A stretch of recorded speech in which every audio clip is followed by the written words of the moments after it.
শাফাত আহমেদ বললেন, আমার বাবা আর আমি মাঝে মাঝে একসঙ্গেই। এ বয়সটা হলো উপভোগ করার বয়স, তাই আমি উপভোগ করছি। এটা কোনো অন্যায় না। আমি প্রতিদিন কোনো না কোনো হোটেলে এরকম কাজ করেই থাকি।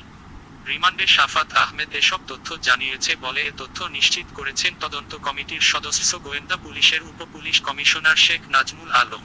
সূত্র জানায়, তদন্ত কর্মকর্তাদের জিজ্ঞাসাবাদে শাফাত বলেন, বাবা আমার বিষয়ে সবই জানে।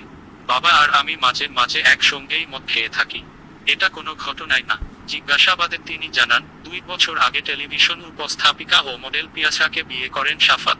তার আগে আমেরিকায় গ্রিন কার্ড পাওয়া এক বাঙালি মেয়েকেও বিয়ে করেন। পরে তাকেও ছেড়ে দেন বলে জানান তিনি।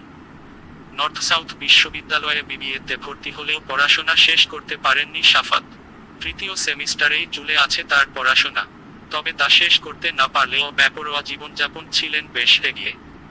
মামলা ও বিভিন্ন সূত্রে জানা গেছে, অভিযুক্ত নাইমের বাবা একজন ঠিকাদার এবং তিনি একটি টেলিভিশন স্টেশনের বিজ্ঞাপন বিভাগে কর্মরত।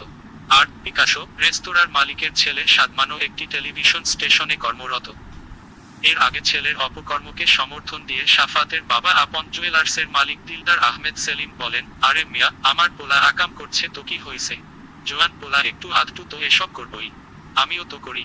আমার যৌবন কি শেষ হয়ে গেছে? আমি এখনো বুড়া হইনি। মামলা প্রসঙ্গে প্রশ্ন করতেই সেলিম ক্ষুব্ধ হয়ে বলেন, আরে ভাই, এমন ফালতু বিষয় নিয়ে হইচই করার কি আছে? মানছি আমার ছেলে আকাম করছে, কিন্তু ওই 2টা মেয়েও তো ভালো না, খারাপ মেয়ে। তা না হলে কেউ গভীর রাতে হোটেলে যায়? ভদ্র ঘরের কোনো মেয়ে কি রাত বিরাতে হোটেলে যাবে? এক প্রশ্নের জবাবে তিনি বলেন, পুরোপুরি প্ল্যানিং করে ওরা এটা করেছে। আমার সাবেক পুত্রবধূ ফারিয়া মাহবুব পিয়াসাও ওদের সঙ্গে হাত মিলিয়েছে। আমিও তো অনেক জায়গায় আকাম করি। করুম না কেন? আমি কি বুড়া হইয়া গেছি নাকি? আমার যৌবন নাই? আমিও তো হোটেলে যাই। আমার ছেলে যদি হোটেলে ওগো লগে কিছু কইরা থাকে তো মিলমিশ কইরা করছে, সম্প্রমহানি করতে যাইব কেন? ধন্যবাদ সবাইকে। এরকম আরো খবর পেতে আমাদের চ্যানেলটি সাবস্ক্রাইব করুন।